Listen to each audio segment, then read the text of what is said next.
Assalamualaikum warahmatullahi wabarakatuh. Kita lanjutkan lagi kajian kita.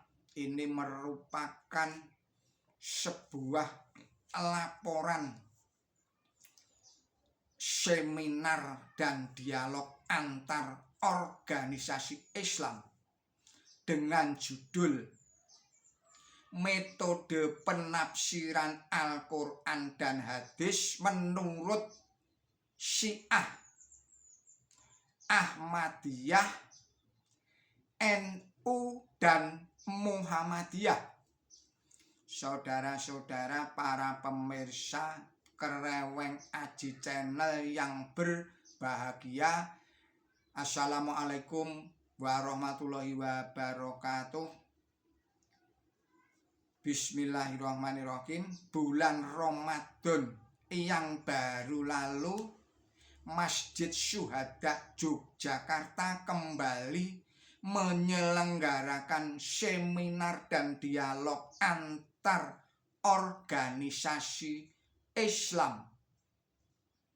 Tahun ini tema yang dipilih adalah tentang metode penafsiran Al-Quran dan Hadis menurut golongan Syiah, menurut golongan Ahmadiyah, menurut golongan Nahdlatul Ulama atau NU, dan menurut golongan Muhammadiyah. Acara yang ini digelar pada tanggal 6 Ramadan tahun 1413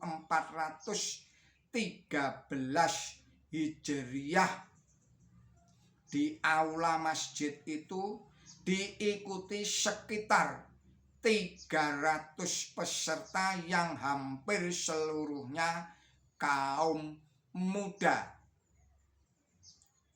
Sesi pertama tampil sebagai pembicara adalah Dr. Andes A. Malik Madani mewakili NU.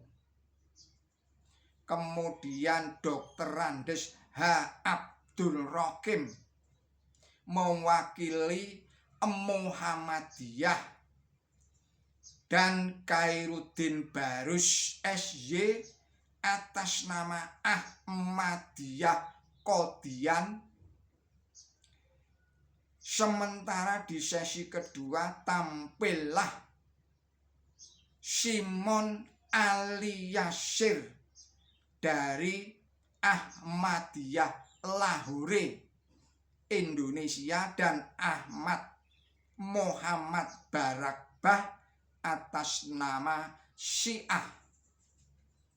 Saudara-saudara para pemirsa Kereweng Aji Channel yang berbahagia, inilah makalah yang disampaikan oleh Dr. Andes A. Malik Madani dari NU yang tampil sebagai pembicara pertama di dalam seminar dan dialog tentang metode penafsiran Al-Quran dan Hadis ini.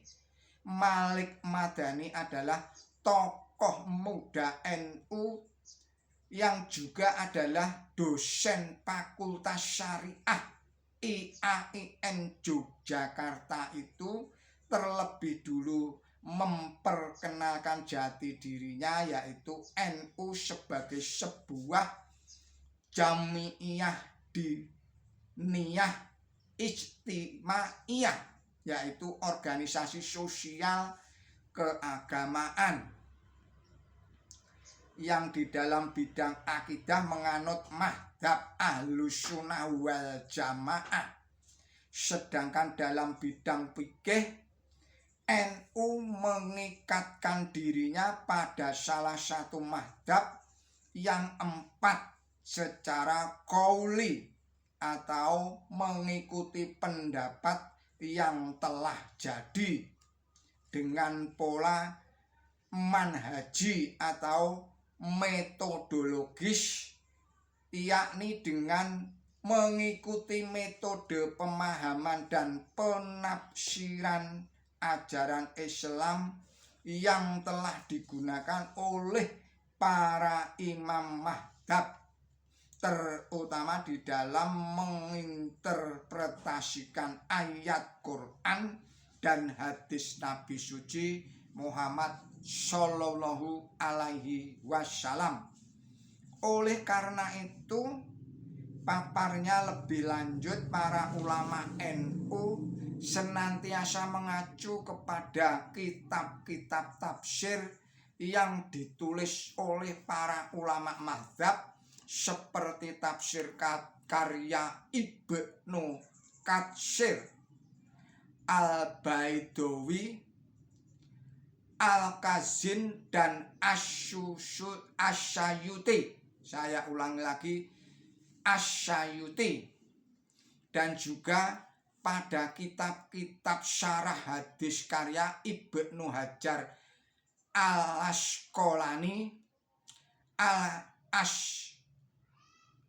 Al-Kastolani, Ibnu Daqiq, dan sebagainya.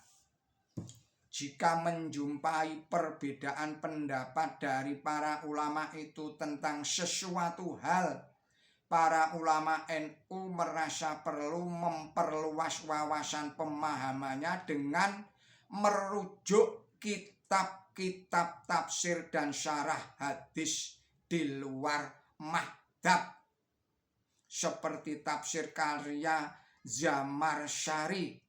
Saya ulangi lagi, seperti tafsir karya Al-Zamakhsyari yang beraliran Mu'tazilah, dan juga tafsir lain yang non-mazhab. Dalam memahami ayat-ayat Quran dan hadis, prinsip yang harus dipegang di dalam atau di kalangan ulama NU adalah perlunya penguasaan bahasa Arab dengan segala aspeknya.